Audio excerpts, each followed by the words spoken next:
Howdy! Greetings from the Asian Cowboy Geek. Been doing a couple of things. One, clearing copious quantities of phlegm from my head. Two, I've been reading Superfreakonomics. You need to have this book in your brain. So grab that as soon as you can and download it into your face. We got to the part on global cooling. I was talking about global cooling, and it's very interesting. I mean, I follow the science fairly well. I'm not part of the hysteria on either extreme. It didn't really tell me anything I didn't know about it already, but it did inform me of a couple of things. One, that carbon dioxide, and this is just me inferring it, it didn't tell me this explicitly, carbon dioxide can be eliminated as a dangerous greenhouse gas. As in, carbon dioxide will never and can never, as in it is impossible for large quantities of carbon dioxide to significantly raise the temperature of the Earth, because it is capturing copious quantities of sunlight. Carbon dioxide will not do this. It doesn't. It can't. It's not a significant percentage.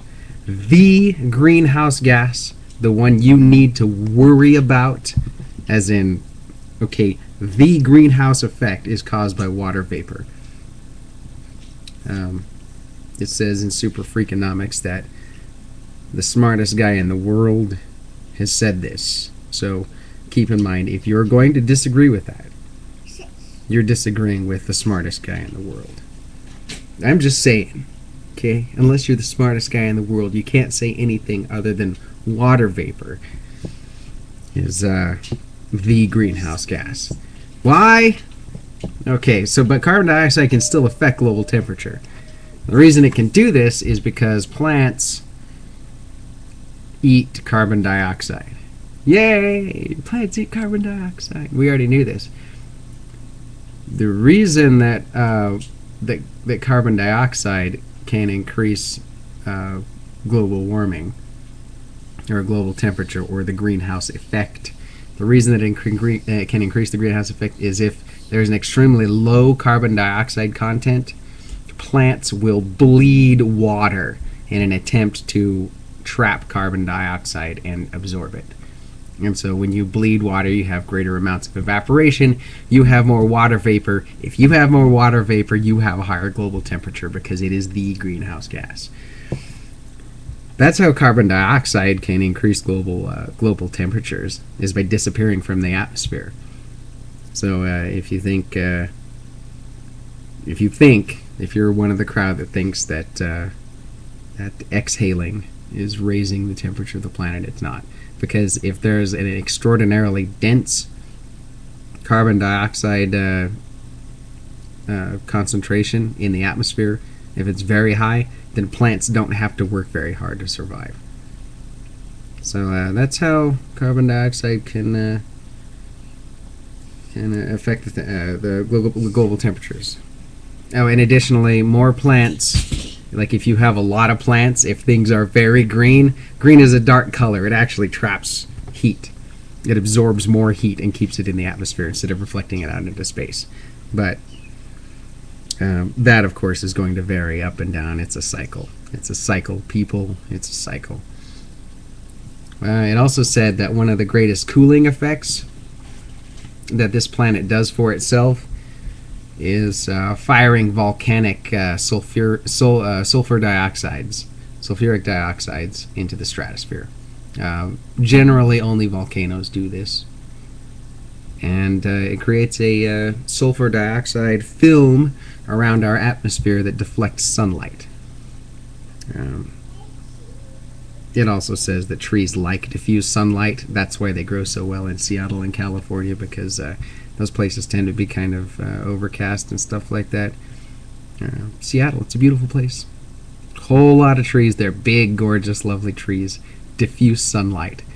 So a film around the planet of sulfur dioxide is made by volcanoes, at least according to the smartest guys in the world. It's just a proven fact. Check out the book. I'm not just making that up. It's if you got a shred of intellectual honesty to you, you can find out about it. Basically, they're saying that volcanic eruptions cool the world. But once again, the trees, when they do well, they're dark green with all those babies going crazy. With all those dark green leaves, you get higher concentrations of heat, and it warms things up. Additionally, another thing that I found out, solar panels are actually going to contribute to global warming. It's green energy! No, it doesn't emit anything. See, that's the thing about us as human beings, is we like to look at stuff and say, oh, look at that. Look at that. Look at all that smoke dumping in the atmosphere. That's got to be doing something. Not necessarily. That's just what you can see. I hear all this stuff about, cold medicines and, all this. All I know is I had this cold and I drank this peppermint whatever and smeared this paste on my eyebrows and it got better. Yeah, that's all you know, because you see it. Oh, I've seen this in action, and I assumed it to be the truth. So we hear lots of people that say, "Oh, solar panels are going to save the planet." So buy one from me. Wink, wink. Yeah.